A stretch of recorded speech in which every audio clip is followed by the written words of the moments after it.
Hello students, आज हम discuss करने वाले हैं यूकेरियोटिक सेल का स्ट्रक्चर।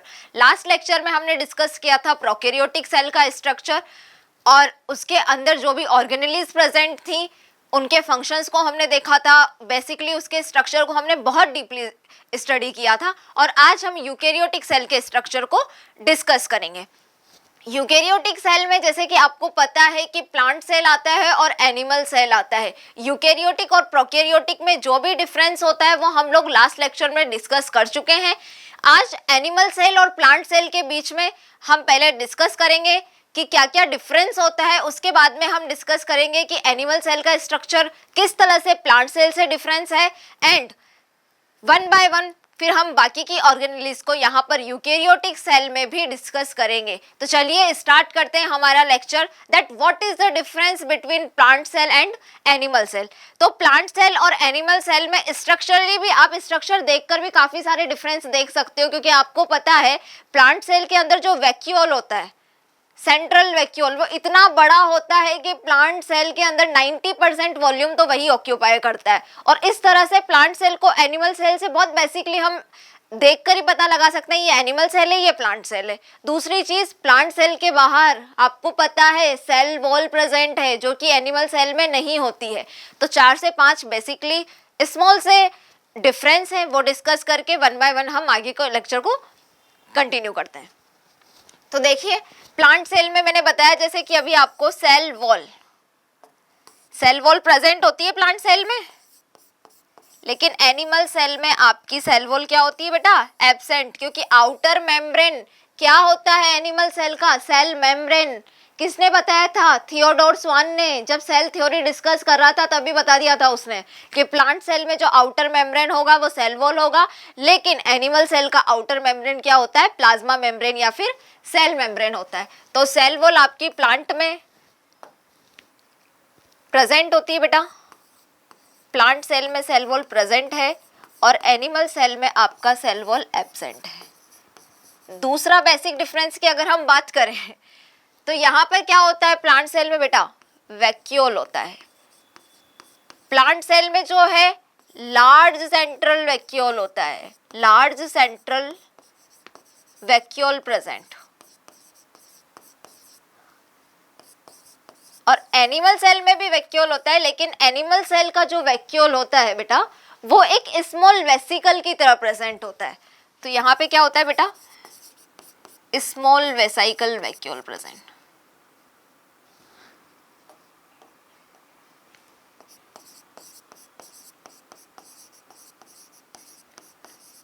प्लांट सेल में एक ऑर्गेनेलीज जिसको बोलते हैं क्लोरोप्लास्ट, एक तरह का प्लास्टिड प्रेजेंट होता है जिसकी वजह से आपकी प्लांट सेल फोटोसिंथेसिस करती है, लेकिन एनिमल सेल में किसी भी तरह का प्लास्टिड एब्सेंट होता है। इसलिए आप और हम जो कि एनिमल सेल है, हम फोटोसिंथेसिस नहीं करते हैं, अपना खाना खुद से नहीं बनाते हैं।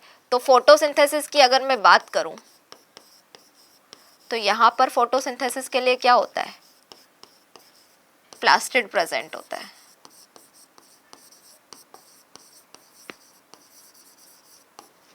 और एनिमल सेल में क्या होता है बेटा? एब्सेंट होता है।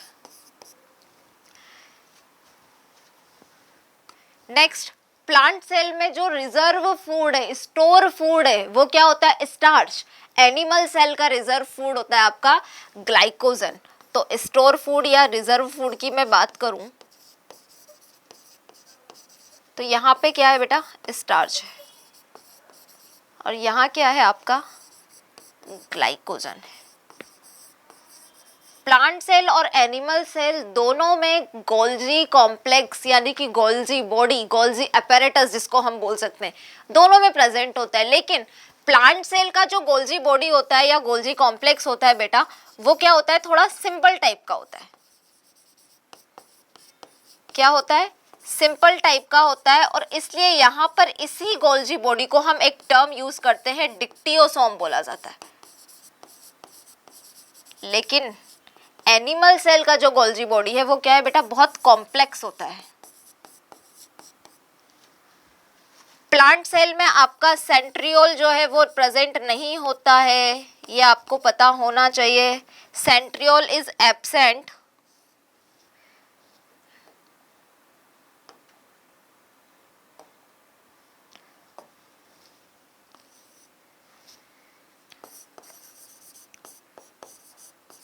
सेंट्रियोल आपका प्लांट सेल में बेटा एब्सेंट होता है, लेकिन सेंट्रियोल जो है कहाँ पे प्रेजेंट होता है? एनिमल सेल में प्रेजेंट होता है। तो ये आपके प्लांट और एनिमल सेल में छोटे छोटे से डिफरेंस है। दोनों के स्ट्रक्चर को एक बार हम एनसीईआरटी के इमेज के थ्रू देख लेते हैं और उसके बाद में हम सेल मेम्ब्रेन और प्लाज्मा मेम्ब्रेन के बारे में, सेल वॉल के बारे में डिस्कस करते हैं। तो देखिए क्या डिफरेंस होता है।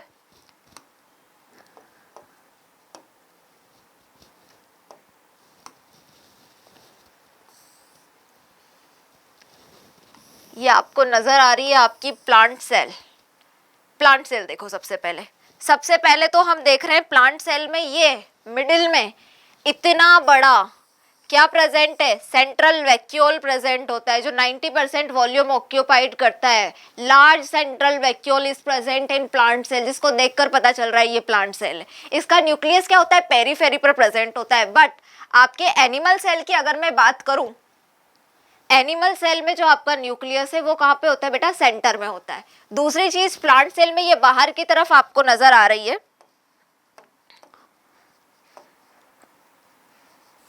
प्लांट सेल में क्या होता है बेटा? ये बाहर की तरफ ये सेल मेम्ब्रेन प्रेजेंट, एक रिजिड सा स्ट्रक्चर प्रेजेंट है। लेकिन एनिमल सेल में ऐसा कुछ भी नहीं होता है।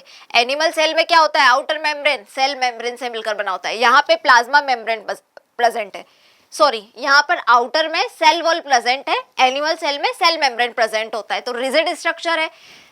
बाकी के स्ट्रक्चर न्यूक्लियस, न्यूक्लियोलस प्रेजेंट होता है। प्लांट सेल में जो गोल्जी अपैरेटस है उसको हमने क्या नाम दिया है? अभी हमने बोला है उसको डिक्टियोसोम।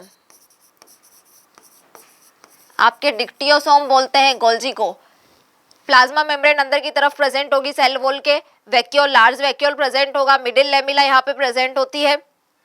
सेल वॉल भी यहीं पर होगा। माइटोकॉन्ड्रिया दोनों में होगा। राइबोसोम, क्लोरोप्लास्ट सिर्फ और सिर्फ प्लांट में प्रेजेंट होगा, प्लांट सेल में। एनिमल सेल में आपको दिखाई नहीं देगा। पेरोक्सिसोम वगैरह बाकी सारी चीजें जो है एनिमल सेल में भी प्रेजेंट होती है और प्लांट सेल में भी है। अब देखो एनिमल सेल की बात करते हैं। आपको देख के पता चल जाना चाहिए। देखो ऊपर की तरफ इतना लार्ज सेंट्रल वैक्यूल प्रेजेंट है। यहाँ पे लार्ज सेंटर में क्या है? न्यूक्लियस प्रेजेंट है। किसमें? एनिमल सेल में न्यूक्लियस प्रेजेंट है। बाहर की तरफ किसी भी तरह की रिजिड स्ट्रक्चर प्रेजेंट नहीं है, क्योंकि यहाँ सेल वॉल जो है एब्सेंट होती है आपके एनिमल सेल में, लेकिन प्लांट सेल में सेल वॉल प्रेजेंट होती है। यहाँ पर आउटर मेम्ब्रेन क्या है? Plasma membrane. अब यहाँ पे प्लाज्मा मेम्ब्रेन में क्या होता है बेटा? ये प्लाज्मा मेम्ब्रेन कुछ सेल इन्वेजिनेशन करती है। प्लाज्मा मेम्ब्रेन सेल इन्वेजिनेशन करती है। जैसे कि आपने देखा होगा प्रोकैरियोटिक में बैक्टीरियल सेल में प्लाज्मा मेम्ब्रेन जो थी उसकी प्लाज्मा मेम्ब्रेन क्या हो रही थी? अंदर की तरफ मॉडिफाइड हो रही थी, इसलिए वहां पे मीजोसोम, क्रोमेटोफोर जैसी स्ट्रक्चर बन रही थी। यहाँ पर ये यूकेरियोटिक सेल की बात कर रहे हैं। यूकेरियोटिक में भी हम एनिमल सेल की बात कर रहे हैं। तो यूकेरियोटिक में जो एनिमल सेल है वो भी क्या होती है बेटा? मॉडिफाइड हो जाती है, कुछ फिंगर लाइक स्ट्रक्चर बनाती है जिसको हम बोलते हैं माइक्रोविलाई। और ऐसे के ऐसे माइक्रोविलाई, ऐसा का ऐसा मॉडिफिकेशन कहाँ पे प्रेजेंट होता है? आपकी इंटेस्टाइन के अंदर प्रेजेंट होता है। उन सेल्स को हम क्या बोलते हैं? Erythrocyte sales. उनका मेन फंक्शन क्या होता है कि आपका जो स्टमक है, जो आपकी इंटेस्टाइन है, वहां पर फिंगर लाइक स्ट्रक्चर बनाती है। वो भी प्लाज्मा मेम्ब्रेन होती है, माइक्रोविलाई टाइप की। और फिंगर लाइक स्ट्रक्चर बनाने का वहां पे मेन रीजन क्या होता है? क्योंकि उसको ज्यादा से ज्यादा फूड को एब्जॉर्ब करना है, ज्यादा से ज्यादा फूड का अवशोषण वहां पर चाहिए। इस वजह से वहां पर भी फिंगर लाइक स्ट्रक्चर बनती है। तो ये माइक्रोविलाई क्या है? प्लाज्मा मेम्ब्रेन का ही मॉडिफिकेशन है। सेंट्रियोल प्रेजेंट होता है। सेंट्रियोल जो है आपका कहां पर? सेंट्रियोल आपका कहां पर प्रेजेंट होगा? यहाँ पर ही प्रेजेंट होगा एनिमल सेल में। प्लांट सेल में सेंट्रियोल नहीं होता है। बाकी सारा का सारा स्ट्रक्चर जो है किसकी तरह होता है? दोनों में, यूकेरियोटिक सेल में एक जैसा ही होता है, वो प्लांट सेल हो या फिर एनिमल सेल हो। तो इस तरह से आप इजीली दोनों स्ट्रक्चर्स को ऑब्जर्व करिए और पता लगाइए कि प्लांट सेल कहाँ है और एनिमल सेल कहाँ है। छोटे छोटे से बेसिक से डिफरेंस है वो आपको पता होना चाहिए। ठीक है, अब आगे हम डिस्कस करते हैं बेटा किसको? प्लांट सेल की बात की है, अभी एनिमल सेल की बात की है, तो सेल वॉल के बारे में डिस्कस कर लेते हैं पहले। सेल वॉल के बाद में हम सेल मेम्ब्रेन के बारे में डिस्कस करेंगे।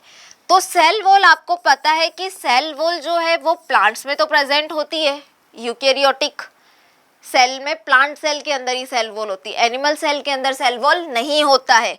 लेकिन क्या सिर्फ प्लांट में ही सेल वॉल होती है और कहीं पर सेल वॉल नहीं नजर आएगी क्या हमें? सेल वॉल प्लांट के अलावा कहीं पे भी प्रेजेंट नहीं होती है क्या? लास्ट में हमने कुछ लिखा था, प्रोकैरियोटिक में भी बैक्टीरिया जो है सेल वॉल प्रेजेंट होता है, लेकिन प्लांट का जो सेल वॉल है वो सेल्यूलोज का बना है। Bacterial cell wall, prokaryotic cell जो है उसका सेल वॉल किसका बना होता है बेटा? पेप्टिडोग्लाइकेन का बना होता है। तो आपको ये भी पता होना चाहिए, क्योंकि अगर आप एग्जाम में कंफ्यूज होते हैं तो आप बहुत ज़्यादा परेशान हो जाएंगे, ये बात आप याद रखिए। तो सबसे पहले उसी तरह से डाइनोफ्लेजिलेट्स में भी क्या होता है बेटा? सेल वॉल प्रेजेंट होता है। डाइनोफ्लेजिलेट्स में सेल वॉल होता है, डायटम्स में आपका सेल वॉल होता है। अब आपको शायद कंफ्यूज हो रहा होगा, आपने अभी फर्स्ट और सेकेंड चैप्टर नहीं पढ़ा होगा बायोलॉजिकल क्लासिफिकेशन तब तक, कि ये डाइनोफ्लेजिलेट्स और डायटम्स क्या होते हैं। बेटा इन दोनों को हम डिस्कस करेंगे सेकेंड चैप्टर में। अभी आप यहाँ पर ये याद रखना कि इनकी सेल वॉल बनी किसकी होती है, क्योंकि बायो में, बाकी सब्जेक्ट में भी होता है ऐसा, एक चीज़ दूसरी चीज़ से लिंक होती है। तो डाइनोफ्लेजिलेट्स, डायटम्स में भी सेल वॉल होता है। तो डाइनोफ्लेजिलेट्स का सेल वॉल किससे मिलकर बना होता है बेटा? सेल्यूलोज से बना होता है। लेकिन यहाँ पर सेल्यूलोज के ऊपर की तरफ कुछ पैक्टिन का भी अक्यूमुलेशन देखा जाता है, तो सेल्यूलोज का बना होता है और पैक्टिन्स भी प्रेजेंट होते हैं। डायटम्स का सेल वॉल जो होता है बेटा वो सिलिका का बना होता है, इसलिए हम बोल सकते हैं कि सिलिसियस होता है।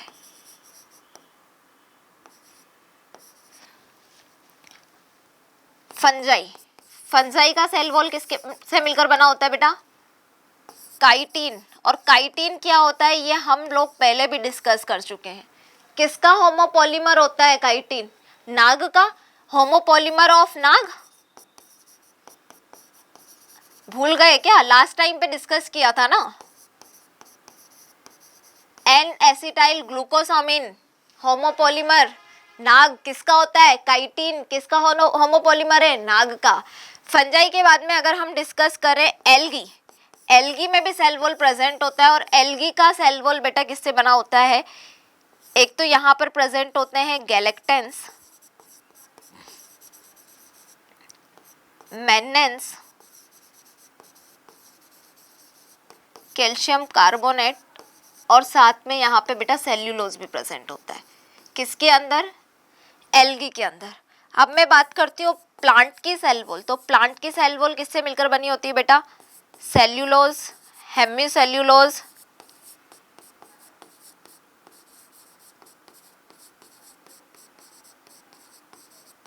कुछ मात्रा में यहाँ पर प्रोटीन्स भी होते हैं, और क्या होता है? लिपिड भी होता है।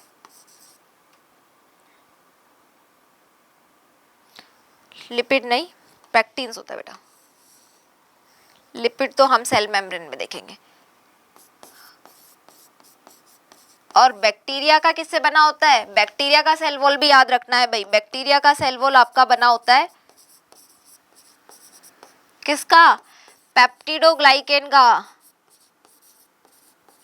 और ये यहाँ पर याद रखना इसलिए कंपलसरी है बेटा, क्योंकि ये डाटा जो है आपकी एनसीईआरटी की बुक में दिया हुआ है। डाइनोफ्लेजिलेट, डायटम्स, एल्गी, फंजाई, इन सब के बारे में आपका किसमें बताया हुआ है? एनसीईआरटी की बुक में बताया हुआ है। इसलिए ये डाटा आप सबको याद रखना है कि डाइनोफ्लेजिलेट, डायटम्स, फंजाई, एल्गी और प्लांट सब में क्या होती है? सेल वॉल प्रेजेंट होती है। लेकिन सबका सेल वॉल सेल्यूलोज से मिलकर नहीं बना होता है। सबका सेल वॉल एक डिफरेंट मैं बोलूँ मटेरियल से मिलकर बना होता है।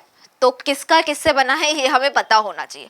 अब सेल वॉल के बारे में तो हमने देख लिया। अब अगर मैं पर्टिकुलर बात करूं सेल वॉल के स्ट्रक्चर की, कि सेल वॉल का, प्लांट सेल वॉल का स्ट्रक्चर जो कि सेल्यूलोज से मेनली बना हुआ है, उसका स्ट्रक्चर कैसा होता है, तो वो देखिए आप।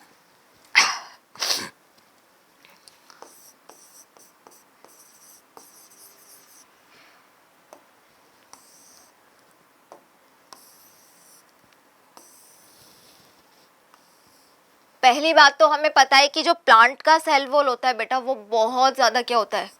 रिजिड स्ट्रक्चर है, रिजिड है, टफ है। और एक तरह से सेल वॉल जो है वो डेड है, लिविंग तो है नहीं, डेड है, रिजिड है। अब कोई भी चीज़ जो बहुत ज़्यादा टफ होगी उसका मेन काम क्या होगा? उसका काम होगा स्ट्रक्चर प्रोवाइड करना कि स्ट्रक्चर बनाएगा वो सेल का, शेप बनाएगा।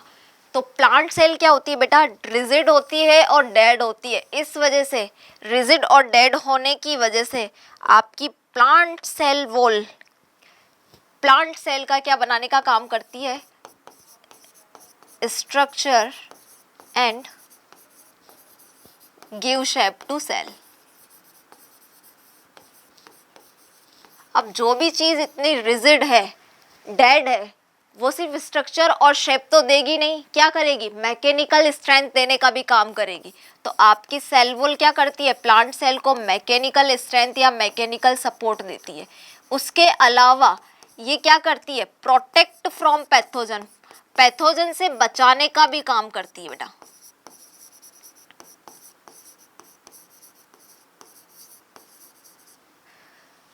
पैथोजन से बचा रही है, मैकेनिकल सपोर्ट दे रही है, स्ट्रक्चर बनाने का काम कर रही है, शेप दे रही है आपकी प्लांट सेल को। कौन, सेल वॉल। क्यों, क्योंकि ये रिजिड है और एक तरह से डेड स्ट्रक्चर है आपका, ठीक है। दूसरी बात, ये क्या होती है बेटा, कंप्लीटली परमिएबल होती है। आपकी प्लांट सेल जो होती है उसमें जो सेल वॉल है वो कंप्लीटली परमिएबल होती है। अभी आप देखोगे आगे प्लाज्मा मेम्ब्रेन, वो कंप्लीटली परमिएबल नहीं होती है, सेमी परमिएबल होती है। कुछ चीज़ों को, सिलेक्टिव चीज़ों को अंदर आने देगी, सिलेक्टिव चीज़ों को बाहर जाने देगी। यहाँ पे क्या, सब आ जाओ, कोई दिक्कत नहीं है, तुम भी आ जाओ, कोई अफसोस नहीं है यहाँ पे। अब अगर नॉर्मली मैं स्ट्रक्चर की बात करूँ प्लांट सेल की, अगर हम डिस्कस करें सेल वॉल की, तो जस्ट इमेजिन ये कोई एक प्लांट सेल है। अब प्लांट सेल में बाहर की तरफ सेल वॉल प्रेजेंट और अंदर की तरफ क्या है बेटा, प्लाज्मा मेम्ब्रेन प्रेजेंट है, ठीक है। अब आपकी प्लांट सेल को करना है डिवीजन, प्लांट सेल को डिवाइड करना है, यानी कि साइटोकाइनेसिस करना है इसको। तो कैसे पॉसिबल है, साइटोकाइनेसिस किससे करेगा, साइटोकाइनेसिस करते टाइम पर आपका जो प्लांट सेल का सेल वॉल होगा वो क्या करेगा बेटा, सबसे पहले एक सेल प्लेट का फॉर्मेशन करेगा, और उस सेल प्लेट को हम बोलते हैं मिडिल लेमिला। किससे मिलकर बना होता है आपका cell plate, plant cell wall का मिडिल लेमिला से मिलकर बना होता है। तो यहाँ पर समझने के लिए जस्ट इमेजिन कि ये एक प्लांट सेल है और ये दूसरा प्लांट सेल है, ठीक है।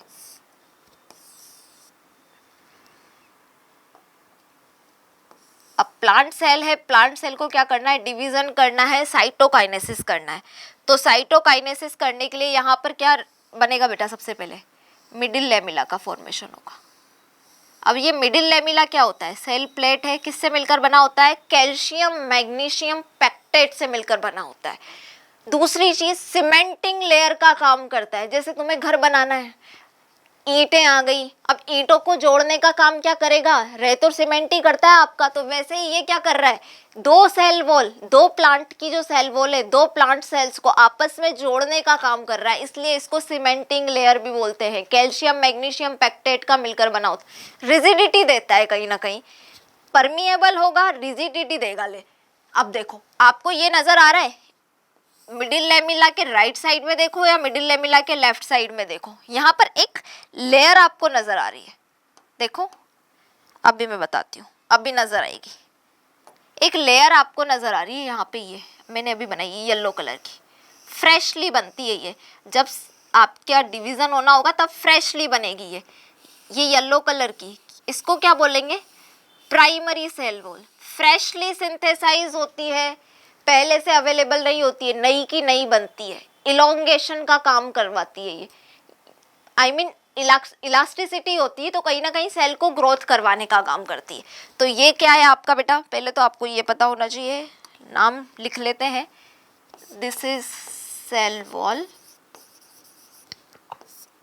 ये आपकी सेल मेम्ब्रेन या प्लाज्मा मेम्ब्रेन है, ये क्या है आपका मिडिल लेमिला है।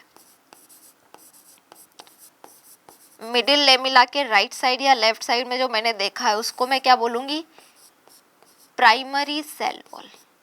फ्रेशली सिंथेसाइज हो गई, ठीक है। अब अगर प्लांट को क्या करना है, कुछ चीज़ों को, प्लांट सेल को आगे जाके इलोंगेशन करना है, डिफ्रेंशिएशन करना है, उसको क्या करना है, प्लांट सेल को चीज़ों को चेंज करना है, इलोंगेशन करना है या डिफ्रेंशिएशन करना है। तो यहाँ पर क्या होगा बेटा, अंदर की तरफ, प्राइमरी सेल वॉल के अंदर की तरफ यहाँ पर देखो प्राइमरी सेल वॉल और ये है प्लाज्मा मेम्ब्रेन आपकी, दोनों के बीच में स्पेस है, इधर तो मिडिल लेमिला आ गया, दोनों के बीच में जो स्पेस प्रेजेंट है, अब जो भी चीज का एक्यूमुलेशन होगा, जो भी मटेरियल यहाँ पे डिपॉजिट होगा, वो सिर्फ इन दोनों के बीच में डिपॉजिट होगा। तो इमेजिन करो कि यहाँ पर क्या हो रहा है, अब सेकेंडरी वॉल आ रही है। सेकेंडरी वॉल का काम क्या है, क्योंकि सेकेंडरी वॉल इलोंगेशन में, डिफरेंशिएशन में काम करेगी, तो यहाँ पर ये सेकेंडरी वॉल बनेगी। होपफुली ये आपको नजर आ रही होगी, ये सेकेंडरी वॉल बन गई दोनों के बीच में। अब सेकेंडरी वॉल बनने के बाद में मुझे तो टर्शरी वॉल भी बनानी है। टर्शरी वॉल भी बनेगी बेटा, तो वो सेकेंडरी वॉल के अंदर की तरफ, ये बन रही है हमारी tertiary wall.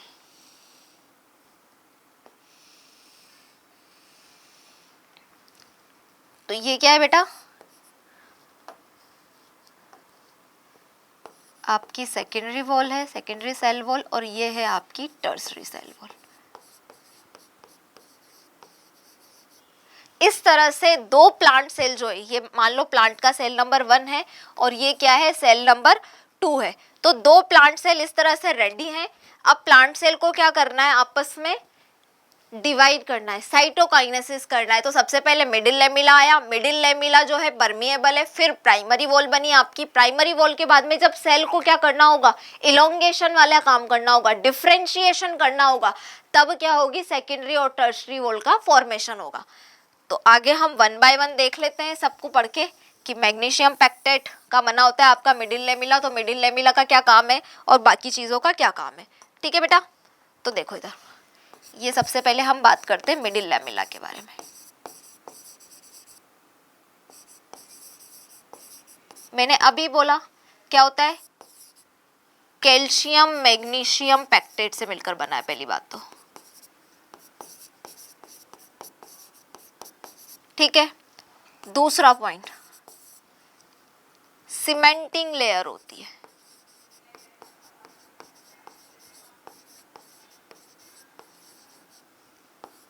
Fully permeable layer है, परमिएबल है, आराम से चीजें एक जगह से दूसरी जगह पर जा सकती है, आ सकती है, परमिएबल होता है। ठीक है, अब देखो, आपने देखा होगा, आप मार्केट से जैसे टमाटर लेके आए, इस तरह से आपका कोई टमाटर है, इमेजिन करो ये, ठीक है।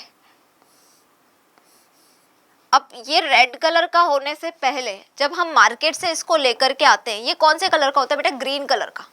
देखा होगा आपने, ग्रीन या येलोइश कलर का आपका लाल टमाटर हो गया, या फिर आपकी मिर्च हो गई, ये मार्केट से लाते हैं तब तो ऐसा होता है हमारा टमाटर, या तो ग्रीन कलर का, हल्का ग्रीन और थोड़ा सा येलोइश कलर का। फिर देखते हैं हम वो थोड़े टाइम पे फ्रिज में पड़ा है या बाहर ऐसे ही रखा हुआ है, तब तो वो बहुत सॉलिड है, बहुत टफ सा आता है, लेकिन धीरे धीरे धीरे धीरे हम देखते हैं कि वो सॉफ्ट सा हो जाता है। जो हम टमाटर लेके आए वो बहुत टफ सा है जब हम लेके आए थे, लेकिन वो धीरे धीरे क्या हो रहा है, बिल्कुल सॉफ्ट सा होता जा रहा है। काफी टाइम तक हमने फ्री में मिल गया कोई माल, हमने देखा नहीं, फ्रिज में पड़ा हुआ है हमारा टमाटर मिर्च पड़ा हुआ है, वो सॉफ्ट सा हो जाता है। वहां पे वो सॉफ्ट क्यों हो जाता है, क्योंकि वहां पे पैक्टेट प्रेजेंट था, और धीरे धीरे वो पैक्टेट क्या होता है आपका, गलने लगता है। और पैक्टेट को गलने के लिए किसकी जरूरत होती है, पैक्टिनेज एंजाइम आप लेके आओ। बहुत सा खाना हम बनाते हैं, पकाने के टाइम पर जब उसको हम कुक कर रहे हैं, तो वहां पे क्या हो रहा है, पैक्टिनेज एंजाइम काम कर रहा है, वो पैक्टेट गल रहा है, इसलिए वो चीज सॉफ्ट होती जा रही है। तो जो फ्रूट की रिजिडिटी है, कहीं ना कहीं किसी भी फ्रूट की रिजिडिटी है, वो किसकी वजह से होती है, मिडिल लेमिला की वजह से होती है। ये बात बताने के लिए आपको इतनी स्टोरी सुनाई है हमने। तो fruit rigidity is maintained by, किसके द्वारा मेंटेन होती है बेटा, प्लाज्मा मेम्ब्रेन। भाई मिडिल लेमिला है, प्लाज्मा मेम्ब्रेन नजर आ रहा है क्या तुम्हें? Fruit rigidity is maintain by middle lamella. ठीक है, ये तो हमने मिडिल लेमिला की बात कर ली, अब हम प्राइमरी वॉल की भी बात कर लेते हैं।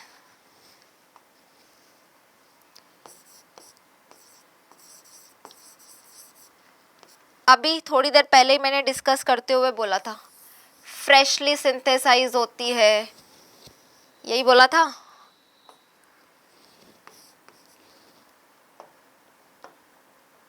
देखो भाई, पहली बात तो फ्रेशली सिंथेसाइज होती है,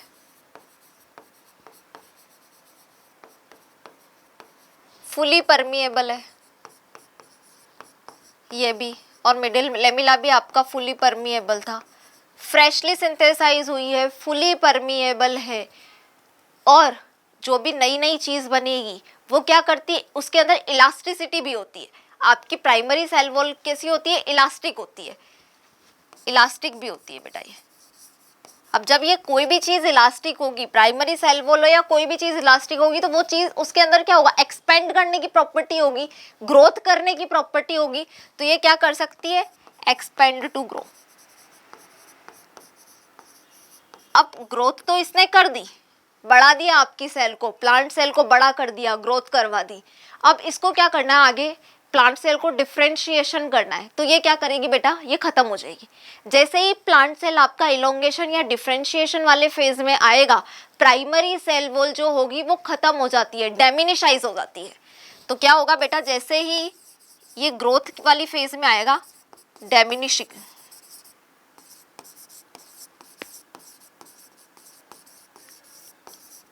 इलोंगेशन बोल दूं या फिर डिफ्रेंशिएशन बोल दूं। अब कुछ सेल ऐसी है जो कभी भी इलोंगेटेड नहीं होती, उनमें कभी भी डिफ्रेंशिएशन नजर नहीं आता। कौन सी सेल है ऐसी जिनका काम है सिर्फ डिवीजन डिवीजन डिवीजन डिवीजन, जैसे कि आपकी मेरिस्टेमेटिक सेल, मेरिस्टेमेटिक सेल, और एक और है आपकी पेरेन्काइमा जो सेल है, पेरेन्काइमेटस जो सेल होती है, उनका काम क्या होता है बेटा, उनका काम सिर्फ डिवीजन होता है। वो कभी भी इस तरह से मैं बोलूं कि इलोंगेशन या डिफ्रेंशिएशन नहीं करती है। तो यहाँ पर सिर्फ प्राइमरी सेल वॉल प्रेजेंट होगी। आपके यहाँ पर मेरिस्टेमेटिक और पेरेन्काइमा जो सेल है वहाँ पर कभी भी सेकेंडरी वॉल और टर्सरी वॉल आपको नजर नहीं आएगी। तो प्राइमरी सेल वॉल। अब मैं बात करती हूँ सेकेंडरी सेल वॉल की। सेकेंडरी सेल वॉल, तो सेकेंडरी सेल वॉल क्या है भाई, कब बनेगी और किसके थ्रू बनती है, देखा था हमने। इस तरह से मिडिल लेमिला था, मिडिल लेमिला के अंदर की तरफ प्राइमरी वॉल था, प्राइमरी वॉल पे ऐसे सेकेंडरी वॉल और टर्सरी वॉल बन रही थी। इधर भी सेकेंडरी वॉल और टर्सरी वॉल बनी हुई थी। ये बीच में क्या थी, हमारी प्राइमरी वॉल थी, दोनों तरफ सेकेंडरी और टर्सरी वॉल अवेलेबल थी। अभी प्लांट सेल का स्ट्रक्चर देखा ना हमने, मैंने दो सेल्स तुम्हें कंपेयर करके बताया। तो वहां पर सेकेंडरी सेल वॉल किसके थ्रू बन रही है, अक्यूमुलेशन हो रहा है, किसी न किसी चीज का, मटेरियल का अक्यूमुलेशन हो रहा है प्राइमरी सेल के अंदर की तरफ, इनर साइड में, इनर वॉल पर जब अक्यूमुलेशन होता है तब सेकेंडरी वॉल या फिर टर्सरी वॉल आपकी बनती है। तो मैं क्या बोल सकती हूँ यहाँ पे, accumulation of material into existing wall.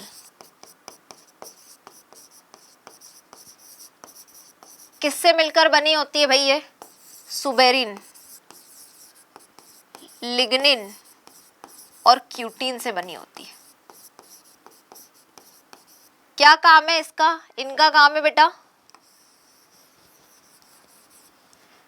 Elongation करना,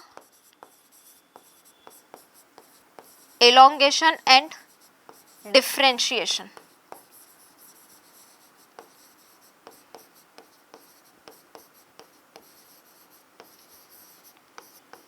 उस टाइम पर बनती है, ठीक है। क्या होती है, परमिएबल होती है, डेड है एक तरह से तो, लेकिन ये परमिएबल नहीं होती है। This are not permeable. हमने अभी देखा मिडिल लेमिला परमिएबल था, फुली परमिएबल था, आपकी प्राइमरी वॉल भी परमिएबल थी, लेकिन सेकेंडरी वॉल और सेम टू सेम जो भी हमने सेकेंडरी वॉल के बारे में डिस्कस किया है, ऐसा का ऐसा सेम टू सेम किसके लिए होता है बेटा, टर्सरी वॉल में भी ऐसा का ऐसा ही होता है। ये जो आपकी टर्सरी सेल वॉल होती है उसमें भी सेम टू सेम होता है, लिग्निन सुबेरिन की बनी होती है, परमिएबल नहीं होती है, इलोंगेशन और डिफ्रेंशिएशन के टाइम पर बनती है। और क्या करती है, इलोंगेशन डिफ्रेंशिएशन के साथ साथ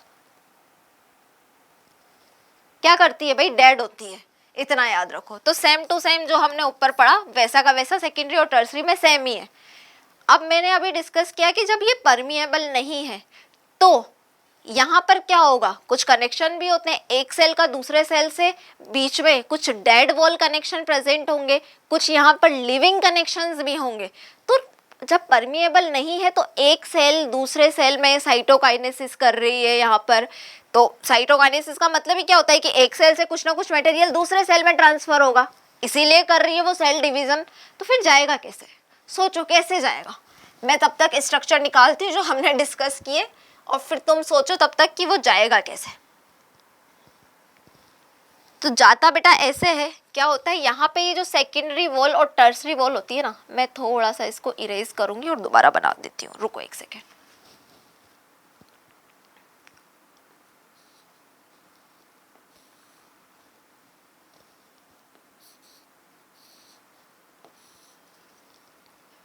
यहाँ पे क्या होता है बेटा, सेकेंडरी वॉल और जो टर्सरी वॉल होती है उसके बीच में कुछ छेद प्रेजेंट होते हैं। क्या होते हैं, कुछ गड्ढे हो जाते हैं, कुछ गड्ढे हो जाते हैं।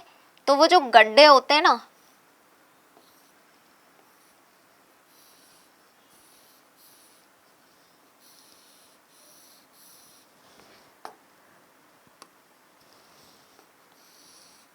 ये तो आपकी प्राइमरी वॉल और ये आप देख रहे हो कि यहाँ पे ये सेकेंडरी वॉल बनाई थी हमने, इस तरह से यहाँ पे कुछ छेद हो जाते हैं, ठीक है। और ये हमारी टर्शरी वॉल।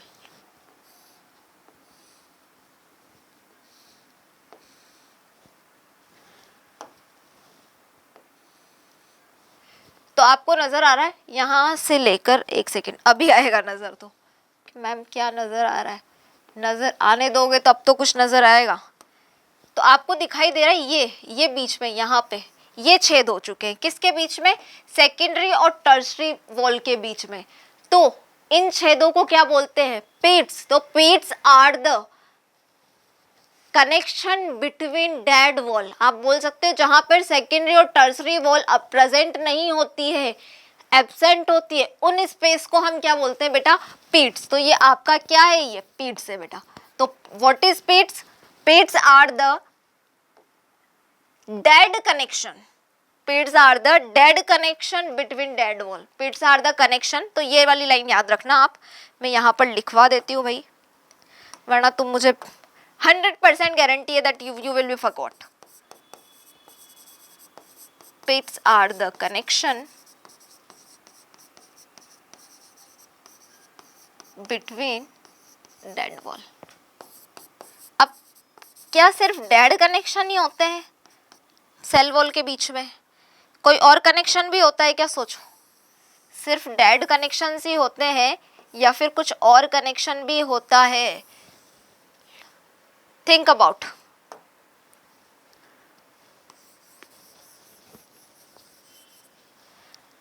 लिविंग कनेक्शन भी होते हैं बेटा, जैसे कि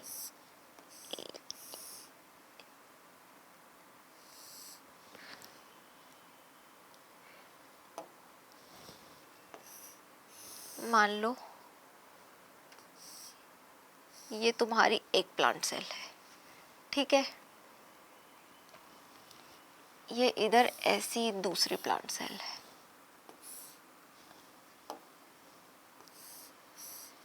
ठीक है।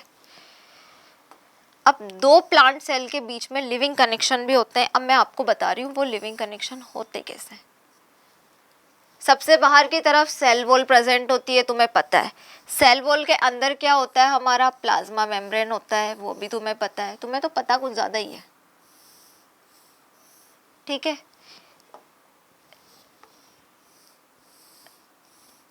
ये लो, ये क्या है, सेल वॉल, ये है आपकी सेल मेम्ब्रेन।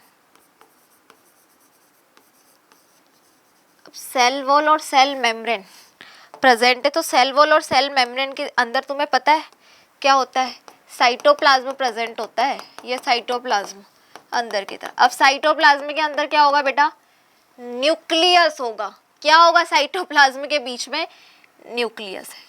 इमेजिन करो, रुको अभी करना इमेजिन, पहले कलर चेंज कर लेते हैं। ये न्यूक्लियस प्रेजेंट है, तो न्यूक्लियस से क्या निकलता है हमारा, ऐसे धागेदार एक स्ट्रक्चर निकलता है, धागों का नेटवर्क होता है, जिसको हम क्या बोलते हैं, एंडोप्लाज्मिक रेटिक्यूलम, जो न्यूक्लियर मेम्ब्रेन से डेवलप होता है, ठीक है। इधर भी न्यूक्लियस प्रेजेंट है, तो न्यूक्लियस से इधर भी क्या निकल रहा है, इस तरह से एंडोप्लाज्मिक रेटिकुलम निकल रहा है। अब ये क्या होंगी, दो सेल्स आपस में कनेक्ट करेंगी। तो दो सेल्स आपस में जब कनेक्ट करेंगी तो उससे पहले ये होगा जो कि मैं अभी आपको बता रही हूँ। इस तरह से मान लो ये दो सेल्स आपस में कनेक्शन बनाना चाह रही, इनमें साइटोकाइनेसिस या कुछ भी हो रहा है। अब क्या होगा बेटा, इधर से इधर क्या जाएगा, ये इस तरह से ये एंडोप्लाज्मिक रेटिक्यूलम, इस प्लांट सेल का एंडोप्लाज्मिक रेटिक्यूलम और इस प्लांट सेल का एंडोप्लाज्मिक रेटिक्यूलम क्या होता है बेटा, आपस में जुड़ जाता है। ठीक है, अब दो सेल का ये अंदर की तरफ लिविंग है, डेड तो कुछ है नहीं, तो ये लिविंग कनेक्शन बनाया है नहीं बनाया, लिविंग थिंग्स ने लिविंग कनेक्शन बनाया। तो लिविंग कनेक्शन बनाने का काम कर कौन रहा है, एंडोप्लाज्मिक रेटिक्यूलम, ईआर कर रहा है और कोई चीज नहीं कर रही है। साइटोप्लाज्म में न्यूक्लियस था, न्यूक्लियस से कनेक्ट था ईआर, ईआर दोनों क्या कर रहे हैं, आपस में कनेक्शन बना रहे हैं। अब ये कनेक्शन, इन कनेक्शंस को क्या बोलते हैं, ये वाला कनेक्शन जो कि बन रहा है इन दोनों सेल्स के बीच में, इन कनेक्शन को बोला जाता है बेटा प्लाज्मोडेस्मेटल कनेक्शन। क्या बोलते हैं, लिविंग कनेक्शन को प्लाज्मोडेस्मेटल।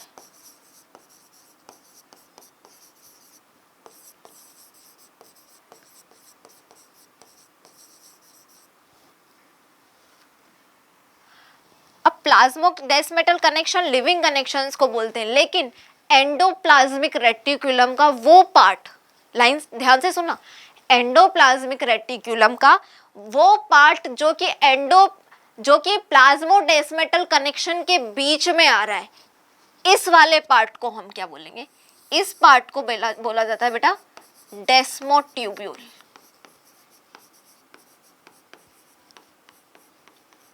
और ये आपको याद रखना है।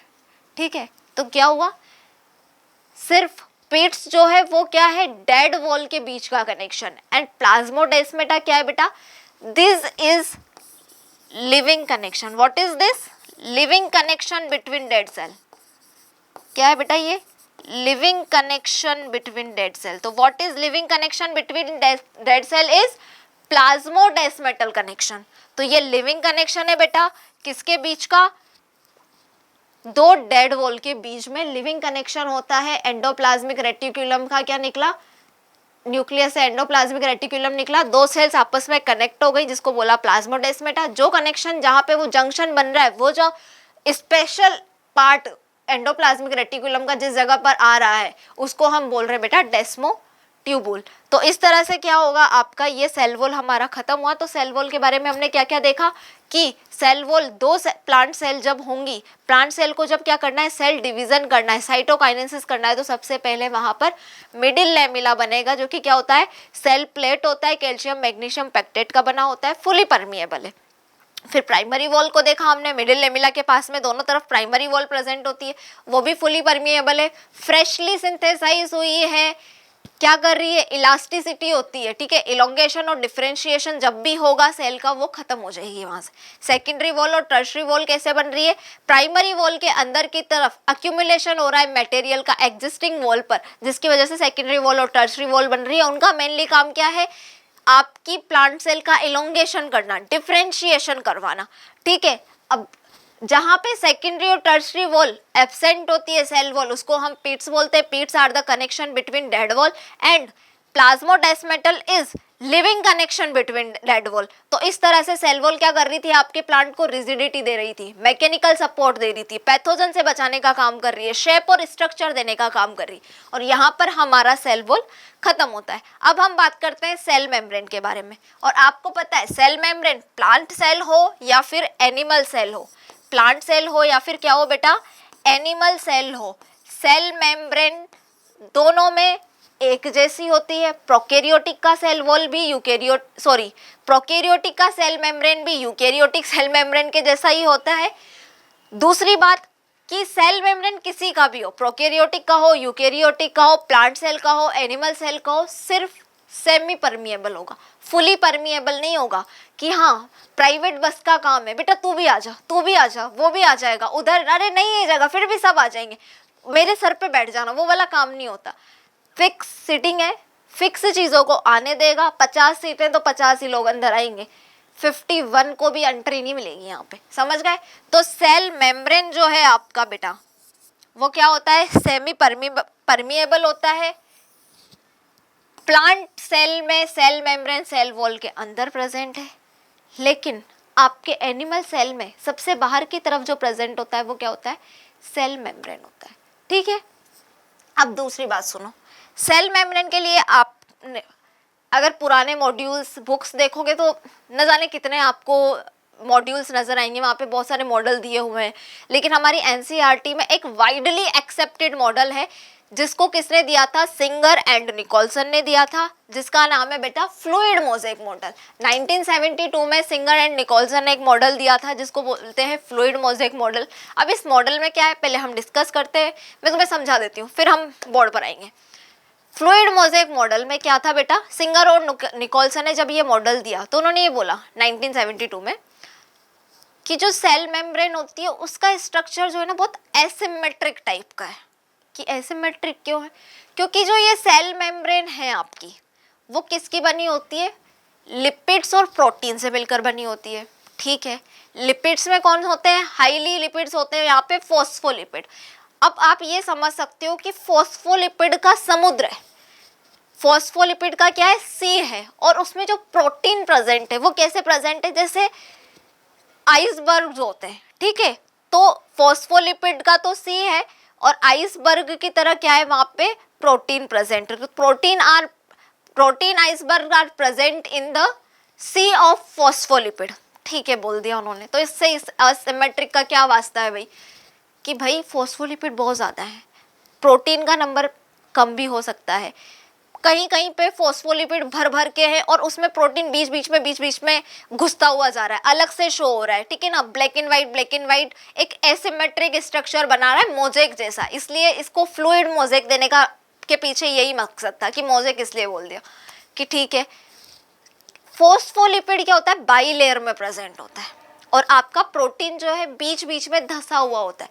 प्रोटीन बाहर की तरफ भी प्रेजेंट हो सकता है और अंदर की तरफ भी प्रेजेंट हो सकता है। ठीक है, बाहर वाले प्रोटीन को हम पेरिफेरल या एक्सट्रिंसिक प्रोटीन बोलेंगे, अंदर वाले प्रोटीन को हम इंट्रिंसिक या फिर इंटरनल प्रोटीन बोलेंगे।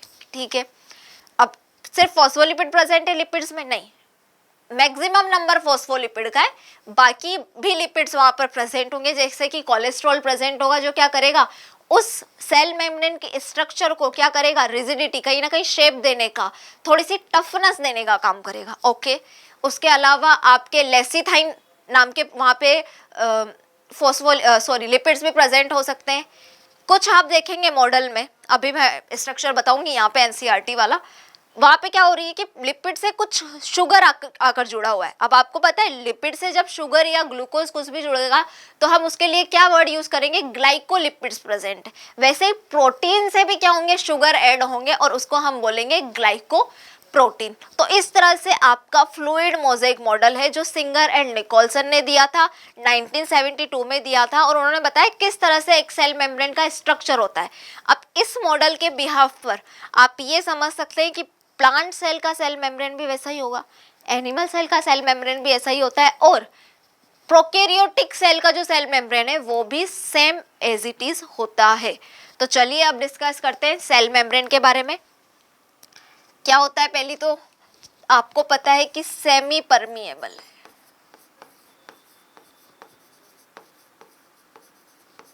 यानी कि सिलेक्टिवली चीजों को अंदर बाहर जाने देगा। कौन सा है, वाइडली एक्सेप्टेड या most accepted model is given by singer and Nicolson, 1972। ये भी पता होना चाहिए भाई, कौन सा मॉडल दिया था इन्होंने, फ्लूइड मोज़ेक मॉडल। ठीक है, फ्लूइड मोज़ेक मॉडल दे दिया इन्होंने। क्या बताया फ्लूइड मोज़ेक मॉडल में इन्होंने, that proteins are iceberg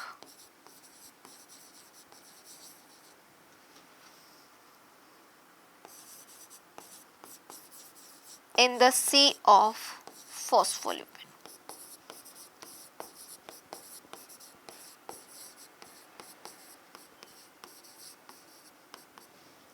proteins are the iceberg in the C of phospholipid.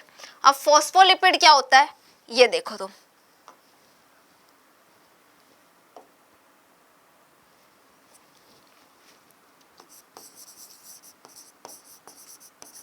Bilayer of lipid. कौन से लिपिड की बाइलेयर होती है बेटा? स्पेशली होती है फॉस्फोलिपिड की। ठीक है, वहां पर क्या प्रेजेंट होते हैं? प्रोटीन्स आर एम्बेडेड, इसमें धसे हुए होते हैं आपके प्रोटीन।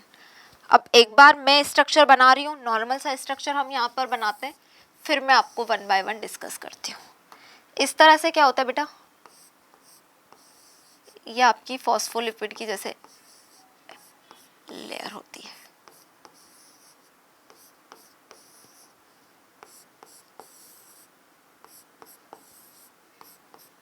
अब फॉस्फोलिपिड के क्या होते हैं बेटा? दो पार्ट होते हैं, एक तो हेड पार्ट होता है और एक टेल पार्ट होता है। ये क्या है? ये दोनों की दोनों लेयर्स है बेटा आपकी फॉस्फोलिपिड की। फॉस्फोलिपिड का बाइलेयर है।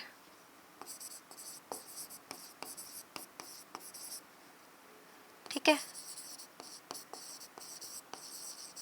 अब ये वाला जो पार्ट है इसका, ये क्या है बेटा? हेड पार्ट है।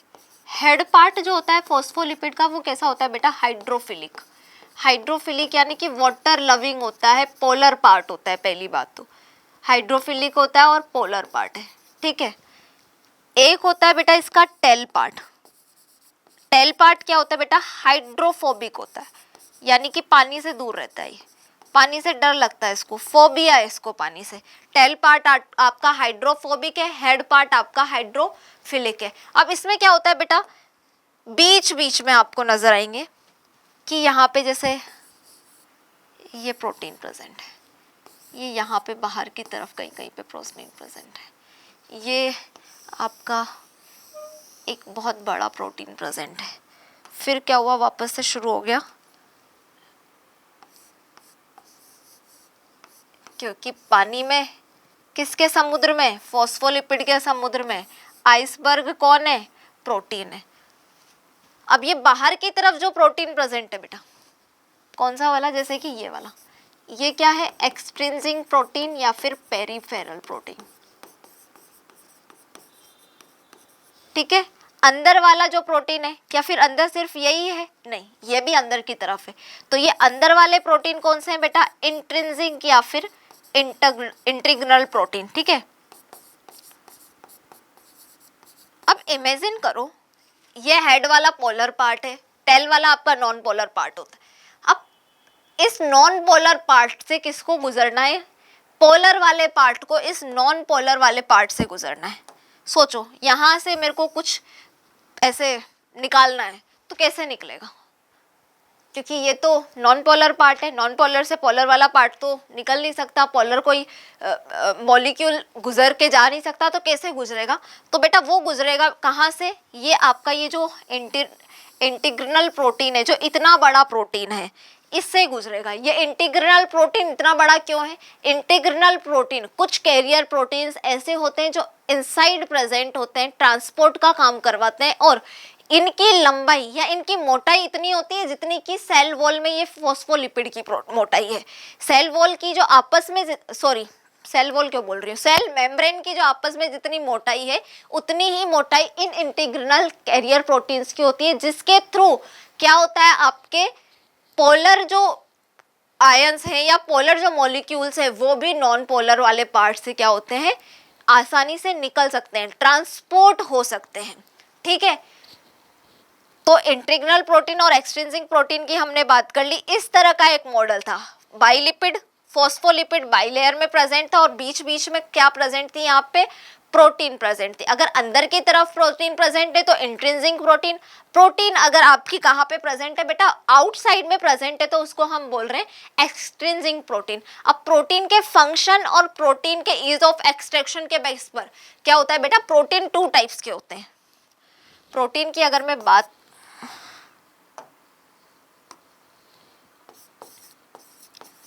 प्रोटीन की बेटा अगर मैं बात करूं तो प्रोटीन कैसे होंगे?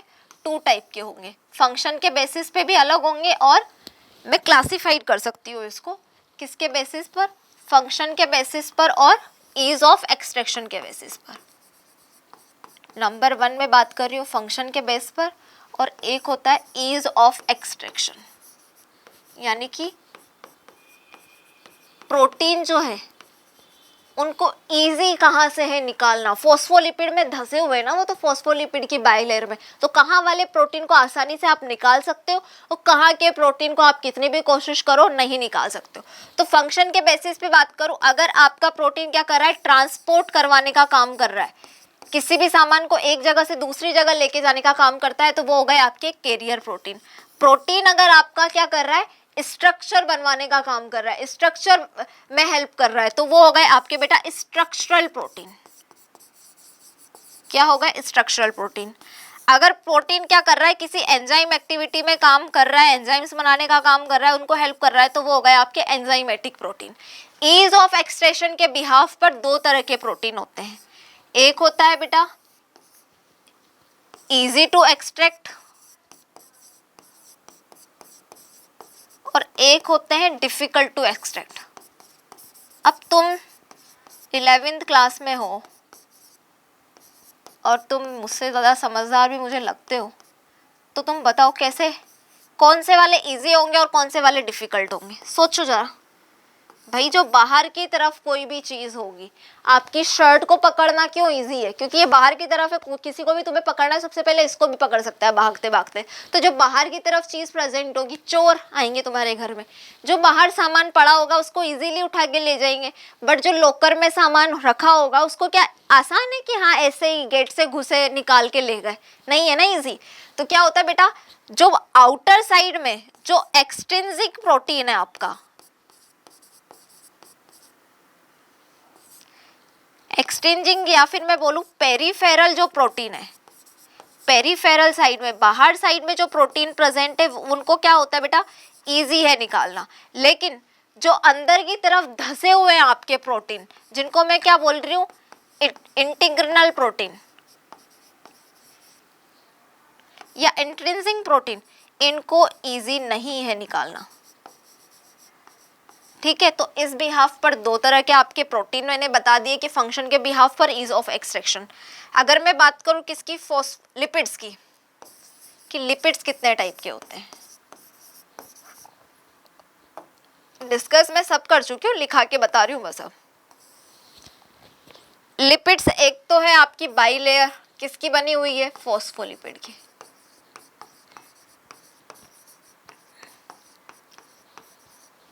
एक बेटा आप देखोगे लेसिथिन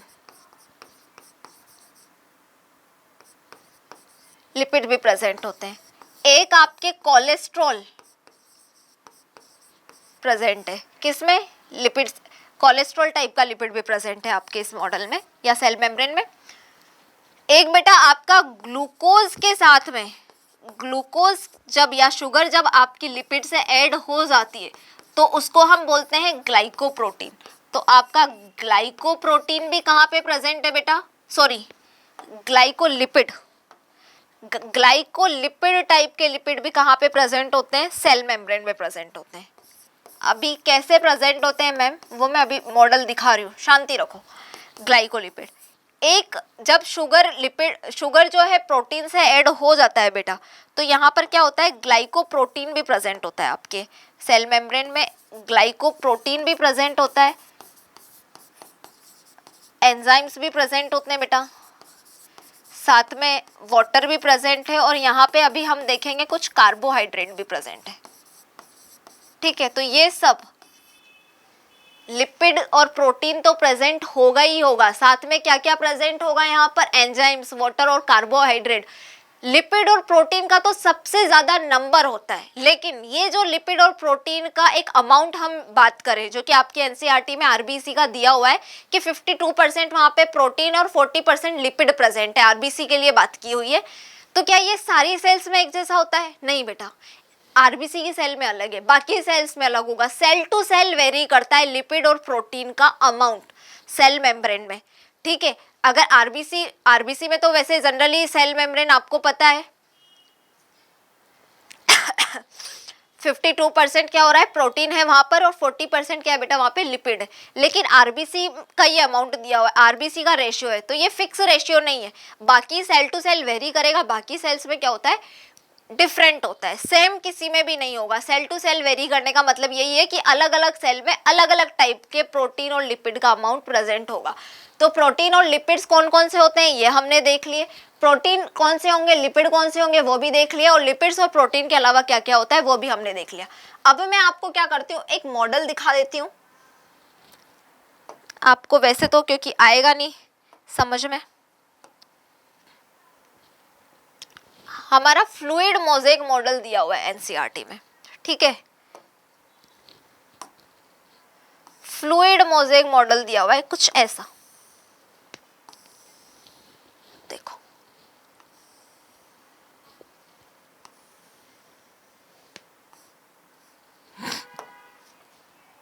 हाँ, अब देखो यहाँ पर आपको नजर आ रहा है, ये बीच में इंटीग्रिनल प्रोटीन या ग्लोब्यूलर प्रोटीन इसको बोला है, ये ब्लू कलर का बाहर, ये बीच बीच में भी प्रोटीन, ये आपकी क्या है, फॉस्फोलिपिड का बाइलेयर है, ठीक है, ये फॉस्फोलिपिड का बाइलेयर है, बीच बीच में क्या प्रेजेंट है, हमारे प्रोटीन प्रेजेंट है, ठीक है।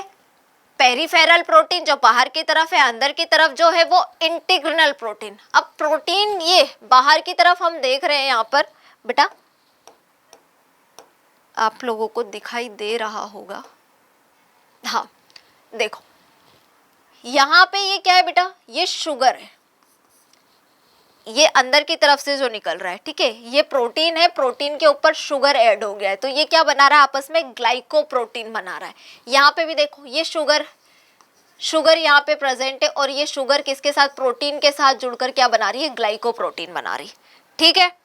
दूसरी चीज आप देखो, ये आपका पोलर हेड और ये नॉन पोलर टेल आपकी नजर आ रही है, पोलर हेड और ये नॉन पोलर टेल, ठीक है, ये नॉन पोलर पार्ट से जो निकल रहा है वो इंटीग्रल प्रोटीन यहाँ पे प्रेजेंट है, इसलिए पोलर मॉलिक्यूल यहाँ से क्या कर पाता है, ट्रांसपोर्ट हो पाता है, आ जा सकता है।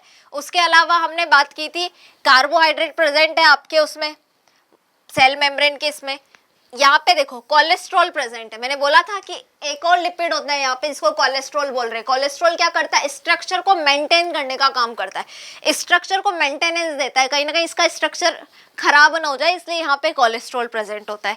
बाहर की साइड में पेरिफेरल प्रोटीन, दो तरह के protein, integral protein, peripheral protein. Lipid की बात की थी, ग्लाइकोलिपिड होता है, क्योंकि यहाँ पर लिपिड से भी क्या हो रहा है, शुगर ऐड हो रहा है, तो ग्लाइकोलिपिड यहाँ पर वो बना रहा है। कार्बोहाइड्रेट है यहाँ पे, ये फॉस्फोलिपिड की डबल लेयर यहाँ पे प्रेजेंट है।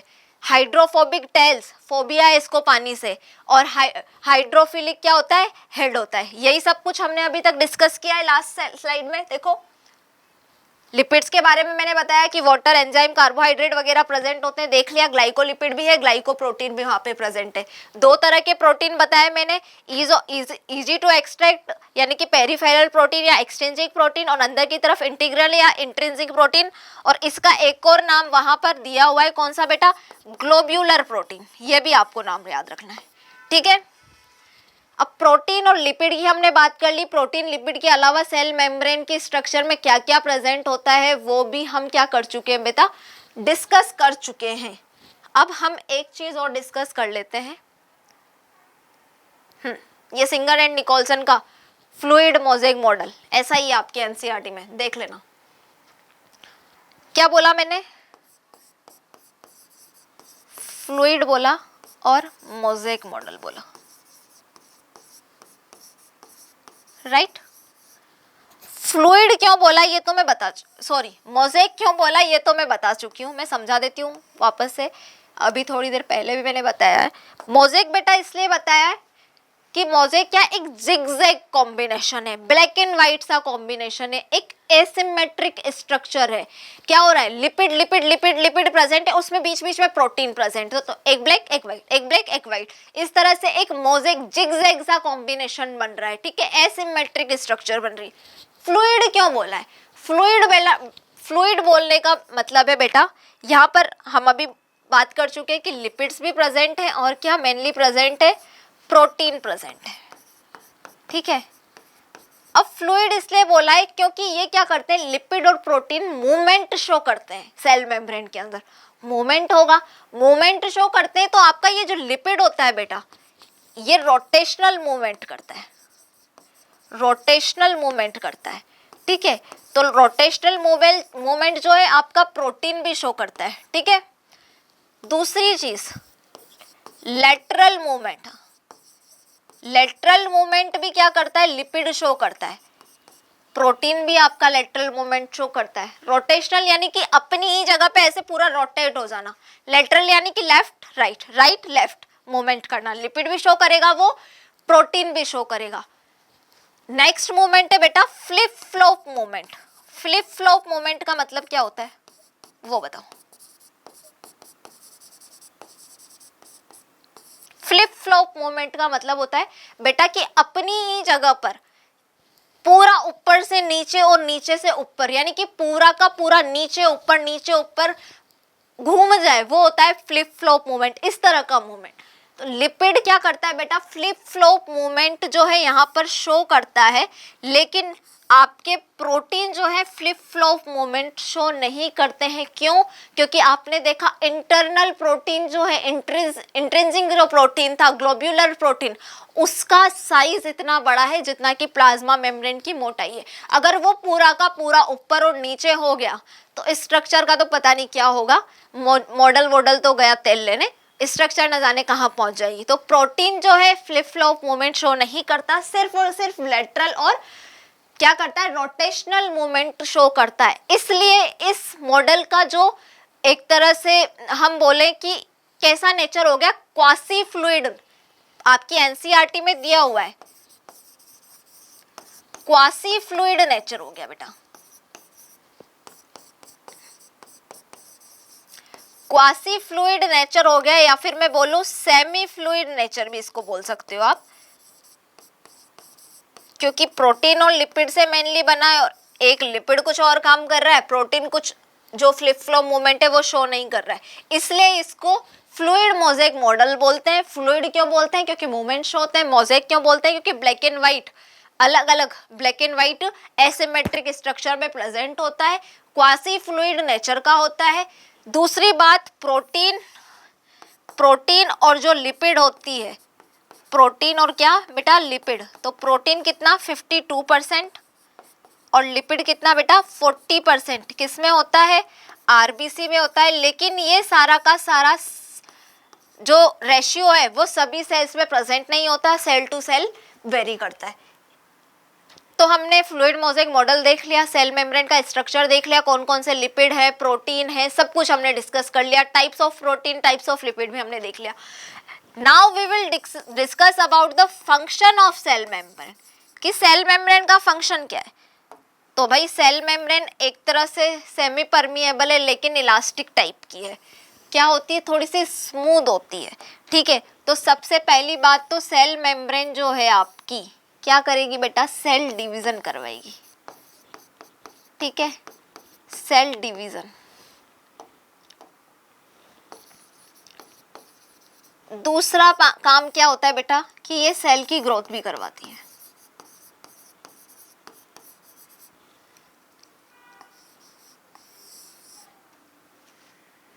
नंबर थर्ड, सेल के अंदर क्या होता है, सेमी परमिएबल टाइप है, तो कुछ चीजें को एंट्री देगी और कुछ चीजों को क्या करेगी, बाहर निकालने का काम करेगी।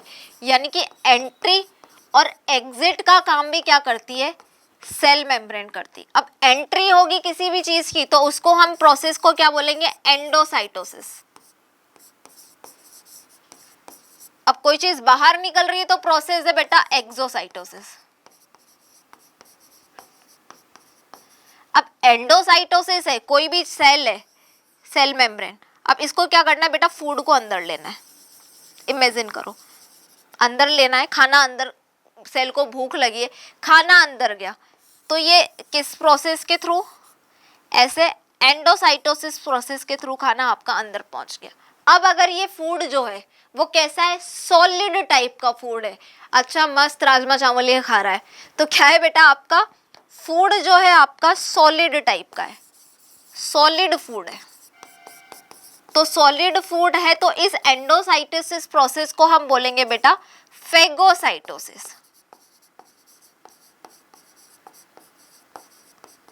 सेल खाना खा रही है, खाने में भी सॉलिड खा रही है, तो फेगोसाइटोसिस।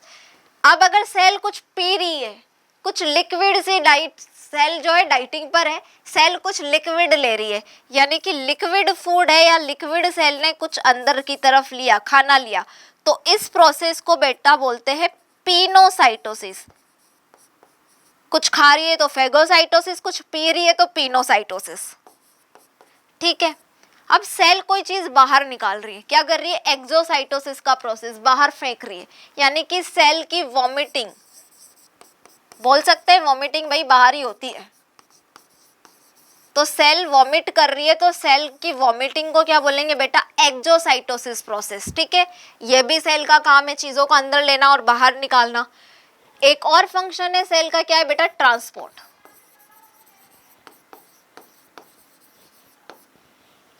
सेल मेम्ब्रेन, एक जगह से दूसरी जगह पे, सेल साइटोप्लाज्म के अंदर कुछ चीजें आएंगी, साइटोप्लाज्म से कुछ चीजें बाहर की तरफ जाएंगी, यानी कि अंदर बाहर चीजों को एक जगह से दूसरी जगह भेजने का काम भी कौन कर रही है? सेल कर रही है, ट्रांसपोर्ट का काम कर रही है। अब अगर ये ट्रांसपोर्ट जो है इसमें एनर्जी की रिक्वायरमेंट है, तो इस ट्रांसपोर्ट को हम बोलते हैं बेटा एक्टिव ट्रांसपोर्ट। और अगर एनर्जी की रिक्वायरमेंट नहीं है तो ये क्या होगा? ट्रांसपोर्ट जो है पैसिव ट्रांसपोर्ट होगा, और एनर्जी की रिक्वायरमेंट होगी तो active transport. Passive transport like कि कोई भी सेल के अंदर का जो कंसंट्रेशन है वो क्या हो गया बेटा? हाई हो गया, बाहर वाला लो हो गया, या फिर बाहर वाला कंसंट्रेशन हाई है, अंदर वाला लो है, तो पैसिव ट्रांसफॉर्म कैसे होगा बेटा? कि हाई कंसंट्रेशन से लो कंसंट्रेशन की तरफ जब चीजें मूवमेंट करेंगी, ट्रांसपोर्ट कहाँ हो? हाई कंसंट्रेशन से लो कंसंट्रेशन की तरफ होगा, तो उसमें एनर्जी की रिक्वायरमेंट नहीं है, यानी कि वो पैसिव ट्रांसपोर्ट होगा। और ऐसा किस में होता है? Water osmosis. वाटर ऑस्मोसिस होता है ना बेटा, पानी ऑस्मोसिस के थ्रू क्या होगा? हाई टू लो कंसंट्रेशन की तरफ जाएगा, एनर्जी रिक्वायरमेंट नहीं है। अब एक्टिव ट्रांसपोर्ट में बेटा हम बात करते हैं सोडियम पोटेशियम पंप की। किसकी? सोडियम पोटेशियम पंप की। सोडियम पोटेशियम पंप में क्या होता है बेटा? 3 सोडियम अंदर आएंगे, तब जाके 2 सोडियम बाहर जाएंगे, और इसमें एनर्जी की रिक्वायरमेंट होती है। 3 सोडियम अंदर आ रहे हैं, 2 पोटेशियम बाहर जा रहे हैं, तो पूरा का पूरा 1 एटीपी यूज होता है, एनर्जी यूज होती है। ठीक है, और ऐसा कहाँ पे होता है? लो कंसंट्रेशन से हाई कंसंट्रेशन भी तुम मान सकते हो, या फिर सोडियम पोटेशियम पंप जो न्यूरल कोऑर्डिनेशन होता है, न्यूरल कोऑर्डिनेशन, जब न्यूरल इम्पल्स हमें भेजने होते हैं तब ऐसा होता है। और ये क्या है बेटा? एक तरह का एक्टिव ट्रांसपोर्ट है आपका। तो ये भी ट्रांसपोर्ट का काम भी क्या है? सेल मेम्ब्रेन का होता है। एक होता है बेटा इंटरसेल्यूलर जंक्शन। इंटरसेल्यूलर जंक्शन भी कौन बनाती है? आपकी सेल मेम्ब्रेन। इंटरसेल्यूलर जंक्शन भी आपकी सेल मेम्ब्रेन बनाती है।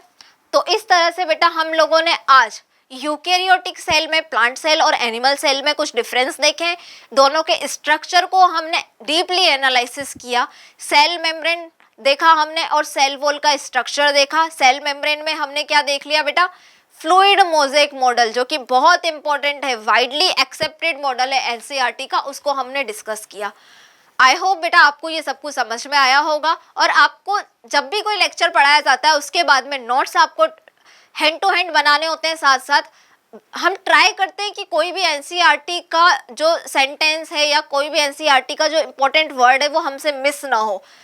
फिर भी एक बार आप लेक्चर देखने के बाद में जब नोट्स बना लेते हो, तब मैं कोशिश करूंगी कि आप लोगों के माइंड में ये होना चाहिए कि एक बार हम एनसीईआरटी की रीडिंग करें, जिससे क्या होता है बेटा, लाइन टू लाइन आपको सारी चीजें माइंड में चली जाएंगी कि कैसे मैम ने समझाया और कौन सी चीज स्किप हुई है। वैसे वी विल 200% ट्राई दैट कि कुछ भी चीज जो है, कोई भी इंपॉर्टेंट बात स्किप ना हो, बट फिर भी आपकी ये ड्यूटी बनती है कि आप एनसीईआरटी की रीडिंग करो।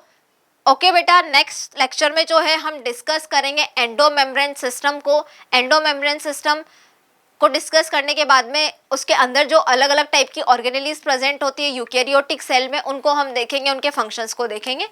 Okay students, thank you so much and bye bye.